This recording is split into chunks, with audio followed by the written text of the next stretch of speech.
Hello, friends. Robert Bevan here, author of the Caverns Creatures series of comedy, fantasy novels, and short stories. With me is Sam West, and today we're going to be doing our first feat video. Talk about feats, not the stinky Yay. kind. No. I wonder how many times we're gonna Well, make a feat-related joke some of in these videos. these feats will be the stinky kind, but That's a good point. not the one we're starting off with, I don't think. Yeah, our first video is going to be on the feat Great Weapon Master. This It's is not a stinky feat. no, it's an iconic one. It's one so powerful they removed the damage portion of it in the playtest. Like this is a which we can talk about the playtest version too. I'll get the 1D&D stuff up. But like it's up there for most busted feat in the game. It doesn't probably earn that title. There's way more cracked things you can be doing than specifically this, but it's real good. I am almost exclusively a ranged attacker, and so I'm very familiar with the sharpshooter feat. And Also really busted. This is like melee sharpshooter. Yeah. So Great Weapon Master is 2 lines of text. It's nice and easy. Outside of the flavor. Once on your turn, when you on your turn, when you crit, you or reduce a creature to 0. So anytime either of those conditions are met, you can make a bonus action melee weapon attack. So that is agnostic of weapon. So if you are attacking with a longsword and you drop someone to 0, you can, as a bonus action, make a melee weapon attack on your turn. Oh, that was like the cleave of editions of your. Yeah. I'm not going to spend a lot of time talking about that text because it's not that good, because most of the time characters either have that as their bonus action already or have better things to be doing with their bonus action.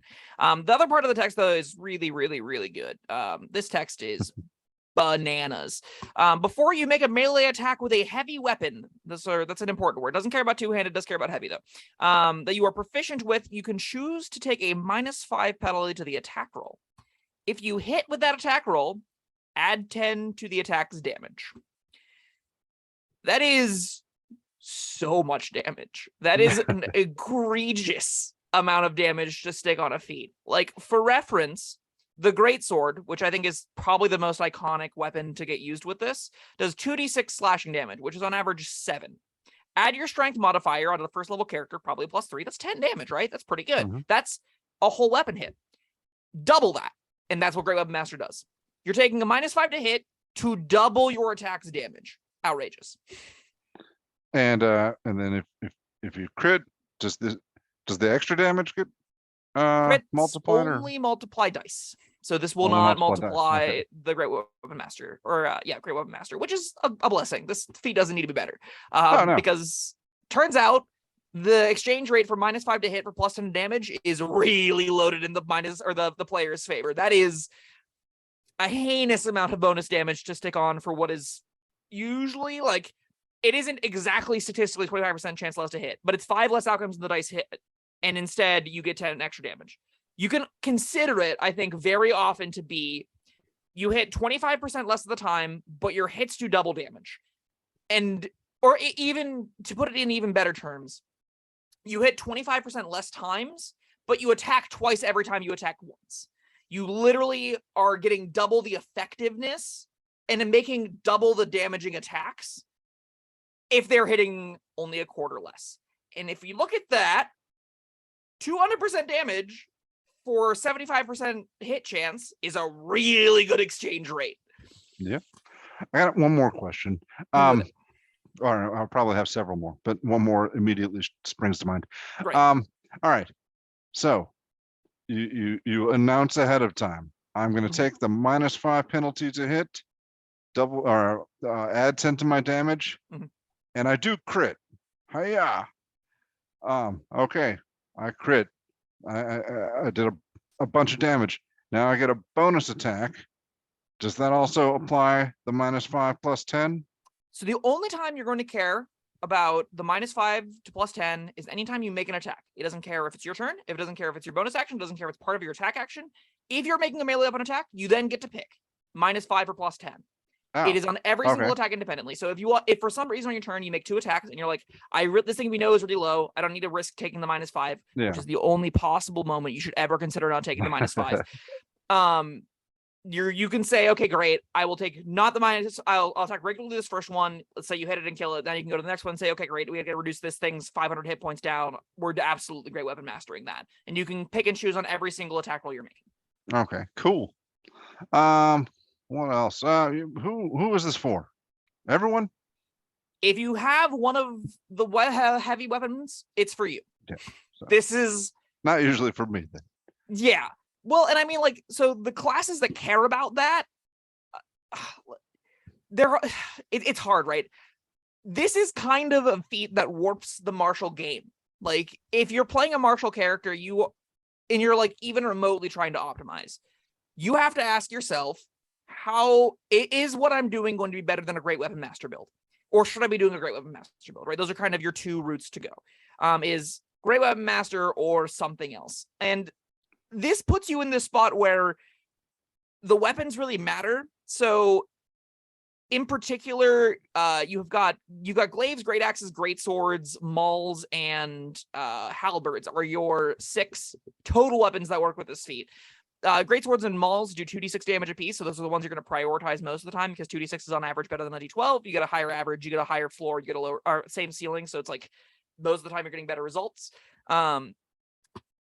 All 6 of those weapons, they're all martial melee weapons, so this is basically exclusive to paladins, barbarians, and fighters for the most part. Rangers, there will be some ranger builds where you can go melee. Honestly, if you're going to go melee ranger, great weapon master is probably where you want to be going because it's really a lot of damage in a class that kind of needs it.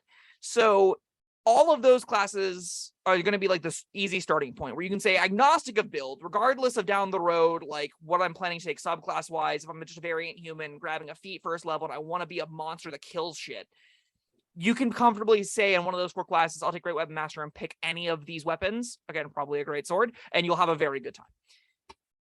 It is really good. All right.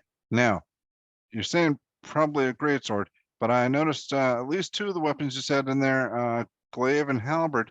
Does this sync up nicely with polearm master at all? I'm gonna double check, but yeah, Bob, it does.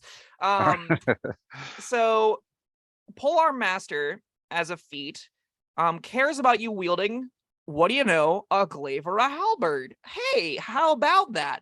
Sure. Which lets you, I mean, you can use, it has a similar problem to great weapon master where the first line of text becomes less relevant as the game goes on. Polearm master gives you a bonus action attack to attack with the butt of the weapon, which notably, if you feel like it, you can then take a -5 to hit there and add +10 to that damage, and that turns a d4 into a real good hit.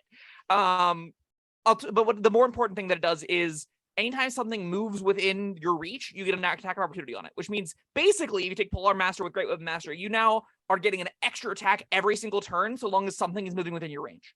Then this stacks really nicely with Sentinel, which is a feat that stops people from getting close enough to you to provoke attack of opportunities. So you get into this play pattern where like all you're doing is standing in the middle of a hallway with a glaive, and anything that runs at you, you just impale. If it doesn't die, you walk backwards, don't provoke attack of opportunity, and make it continue to come at you after you hit it twice. Like, you get some pretty really obnoxious builds where you just are this wall of damage that nothing can possibly break through melee range with.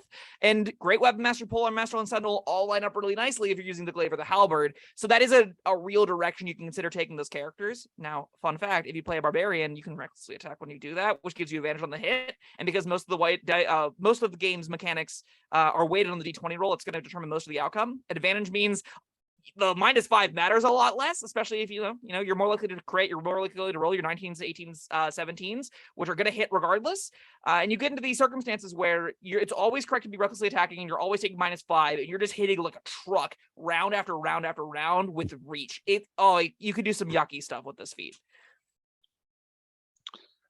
Oh man, I had another question, but you got so excited. This is a pretty known quantity too. This is like. The internet will tell you all about Great Weapon Master and how busted it is. It'll tell you how busted Polearm Master it is, how busted Sentinel is. It's challenging because it's so good. It makes a lot of other builds just be like, why would I do that? What's the upside elsewhere, right? Yeah. God, I'm trying to think of what I was going to ask. It felt smart, but it just left me. Unlucky. Yeah, well. I think a thing to touch on is monster ACs, and that's an important consideration when you're going to calculate, is it worth it? Oh, do you think your question? Yeah.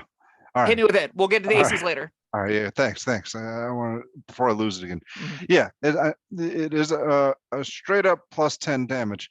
Now, does that, how does that scale? Is that always amazing, or does it, I mean, is it like super amazing at first because you're fighting creatures with less hit points, and Mhm. as you progress, it starts to matter less? So it scales with attacks predominantly, and that's Mm. you get these really weird power spikes in 5e where like the martial characters, specifically fighters, pre-5 they slowly descend to get worse comparatively to everyone else. Then you hit 5 and you get this big power spike because you're doubling the attacks you're getting every turn. And then you'll go into like third attack territory for fighters and fourth attack territory, and you're like you have these weird peaks and valleys. Great Weapon Master just makes those peaks way higher because you're going from going like 10 damage around to a bonus 20 damage around, or 20 damage around to a bonus 30 damage around.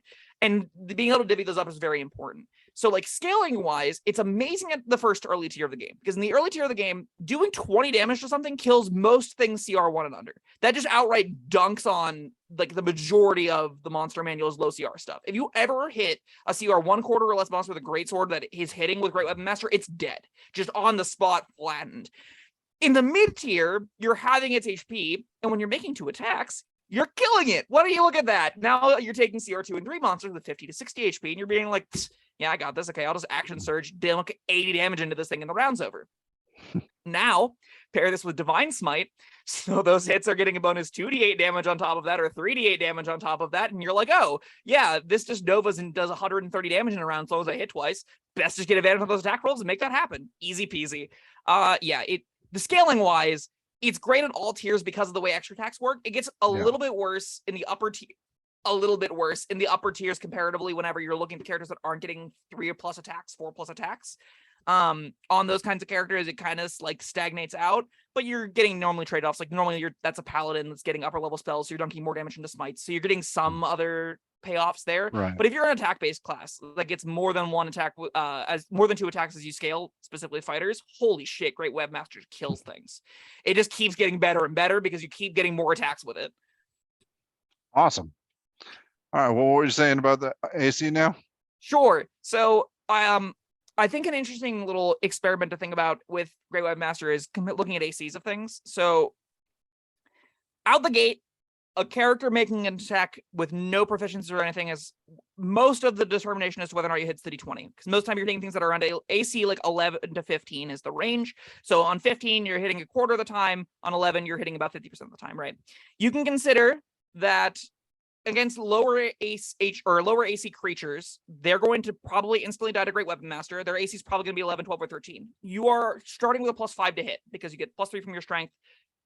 I will let everyone on the internet know right now. If you're taking Great Weapon Master, have a +3 strength, have a plus, like, sync ability scores into that, make it better. You want to actually be able to still hit things. You're very likely going to hit things. If you are attacking something with an AC of 11 with a Great Weapon Master and the regular +5, you're basically taking a 50-50 shot to hit it or not. That chance goes up dramatically if you have advantage, and it's very easy to get advantage on that attack roll. So this is a feat that's definitely going to encourage you if you're going against things that have middling ACs. As long as you have advantage, the downside means you're still hitting the majority of the time. Even with the -5, even against things with like ACs 13, 14, 15, with Great Weapon Master and advantage, you are very consistently hitting. That's again why I like to say it's really good on barbarians, because they can just toggle that on. They can just be like, yeah, I have advantage on all these attacks. It's great. Why wouldn't I do that? Plus you get rage damage. Who doesn't love it? This should then indicate the highest of AC things is the few windows where you'll be like, I don't know if doing no damage is enough of a risk that doing some damage is worth it. You get into these weird situations where things with like ACs of 17, 18, 19, you're getting like 15 to 20% to hit. With advantage, you're still bumping the number up quite a bit, but it's like, it's still, you have to ask yourself, is dealing any amount of damage better than doing no damage? And the answer to that question is normally yes, but sometimes the upside is still so much more that you were just take the attack with the -5 anyway, because the difference of doing 10 damage versus doing 20 damage is gigantic. It's an extra free round, right? Like if you consider it, you're getting a free attack right now. It's really good if it ever succeeds. And over 2 rounds, if it succeeds once, it makes up for the last one. And that's really good. I think because the majority of creatures you're fighting are going to be AC 15 or under, you should basically always have this on, even if there's advantage, even without advantage. I also would work with your party to get advantage, because if you do have advantage, holy, you will. It's really gross. I think a lot of new players see the -5 and they go, I want to make sure I'm doing something. I don't want to miss. I promise you, every other round, if you get one Great Weapon Master attack to hit, you will be very satisfied with what you're doing, because every other round you kill something, and that feels great. Sure does. Oh, wow. That was, yeah, Great Weapon Master. Awesome. This is a beast of a feat. Any, you briefly mentioned subclasses. I mean, there are subclasses of the classes this is suited for. What about subclasses of classes, not paladins, fighters, or barbarians? I got a great one. Anything? You want a really Good, yeah. cheesy, busted first level build? Yeah. Variant Human War Domain Cleric with Great Weapon Master. As a, Ooh. you get 3, so you'll probably, assuming you're taking your +3 to strength, you're probably going to be sitting on a +2 wisdom, which means twice per long rest you can make an extra attack as a bonus action on your turn. And you get martial weapon proficiencies, which means you take a great sword, you attack twice a turn at first level, and you're doing 40-ish damage a swing. It seems pretty good. Seems pretty good. Yeah, you could have a first level character that is utterly, like, if you want to ruin a DM's planning, just bring that character to the table, be like, yes, sir, I min-max this a little bit, and then you just trounce over any monsters that just come anywhere close to killing you. It's fun that you can also use your spell slots, like, so you set up a guiding bolt, and you say, no one touch that, it's mine, and then next round you run in and just level it. That's pretty fun. Yeah, sure. If something sitting on like 50-ish hit points, you get great, I'm gonna give myself advantage on that, and then just go murder it. That's pretty sweet. Other than that, there aren't a ton of subclasses that give out martial weapon proficiencies. The ones that do, so I think in Blade Singer, let me double check, the Blade Singer gets, which is a wizard subclass, gets martial weapon proficiency. I'm just gonna, just Googling real quick, finding out real fast. You get proficiency of the skills. One type of one-handed melee weapon. Okay, so you cannot use wizards for this, I don't believe. If you can get martial weapon proficiency organically through a subclass, this is going to be an option for you. It's definitely at its best when you're making multiples of attacks. So, like, if there's a rogue subclass, for example, that gives you these kinds of things, you don't really care. Rogues don't want to use this anyway. Like, if there's a thug subclass down the road that's, big burly rogue that's based to be the strength one, you probably don't want to have Great Weapon Master there. It's just going to be, it scales with your attacks, and the classes that attack more are going to make more out of it. That's why War Domain Cleric is a notable outlier, because it gets to make free attacks as bonus actions as a cleric with partial weapon proficiency, and is also a full caster. If you ever want to make a fighter feel worthless, oh baby, just bring that build to the table, and they'll be like, I don't know why I exist. They have spell slots, full casting, and have more attacks than me, and have as high AC as me. What am I playing this game for? Yeah, clerics are kind of busted. But outside of that specific example, yeah, for the most part, you're going to be sticking to the martials. You're going to be sticking to paladins, rangers, barbarians, fighters. Maybe you go monk and go like Kensai. That could be an option for it, because I think Kensai get any weapon proficiency as they want, which is a direction, I suppose. Yeah, one melee weapon of your choice, so you can use it. Oh, and never mind. I'm sorry, I lied. They have to lack the heavy weapon proficiency, so Kensai, this is off the table for them too. Yeah, it's pretty pigeonholed, but it's really good on those. Yeah, that's fine. That's, I don't know. If you want to be a monk, be a monk. If you want this, do something else. Yeah. Or wizard. I know this is running long, but I do want to close on that's fine. DMs. If you're confronted with this problem, unlike Sharpshooter, there's actually a pretty easy solution to making your Great Weapon Master impact fights, like, have a different kind of impact on fights than your Sharpshooter. And that's, you can outrange them. You can mitigate the Great Weapon Master by simply needing them to move. And that'll either require your allies give them movement options to get places to deal damage quickly, or they'll have to spend resources and spend their character build options to be able to be hypermobile. Because by using range mitigation, this feat doesn't do anything if they're not in melee range. So weaponizing and having moments where you want to showcase other people's power, do that by having long range fights. Additionally, if you do want your Great Weapon Master to be the Great Weapon Master, you do want them to utterly cut something in half. It's cool as hell. What's not to love?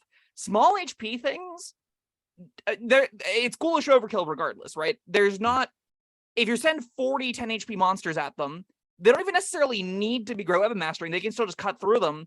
And you can challenge other players that are better handling multitudes of things in that avenue. So like your full casters that maybe want to be using their burning hands or their fireballs and stuff, they'll feel more powerful in those encounters.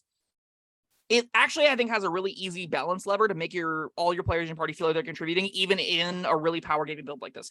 If you're going exactly into the Sentinel thing, I mean, it normally is a team player kind of build, so I don't have a great solution. A lot of people don't, for how to exactly attack a player that's got like the 3 feats combined to be this giant stab anything that comes in. I guess lots of things that doesn't have infinite reactions. So sending 7 or 8 little things at once is probably going to be effective, but I don't know. This, unlike Sharpshooter, which I think has a whole suite of problems that make the game less interesting, Great Weapon Master is a really fun, fantasy satisfying feature. I wish all the feats were as powerful as this for making builds defined by them. I wish that all the other feats had this kind of impact on gameplay where it really lands home this fantasy that it's trying to sell without it entirely changing how the game has to be played. Like Sharpshooter does, which we'll talk about when we talk about Sharpshooter. But overall, I love this feat. This feat's sweet. All right. I think we've covered this pretty well. Exhaustively, yes. Yeah. Awesome. All right. I guess, are we going to rate these? Sure. Yeah, we should. 5 out of 5. Bonkers. Yeah. Really good. Defines the majority of martial play patterns. I think I was ready for 5 out of 5 before we started. I'm certainly ready for that now. It's real good. Yeah. All right, that was Great Weapon Master. Thank you, Sam, and thank you, everyone, for joining us. We will see you next time. Bye-bye. Thank you for watching. If you found this helpful, informative, or entertaining, I'd really appreciate it if you hit the like button below. You needn't smash it. A gentle tap will suffice. If you want to see more videos like this, subscribe to the channel. And make sure you check out the links in the description, where you'll find my Caverns and Creatures series of comedy fantasy novels, Sam's full review of The Spell, and other fun things.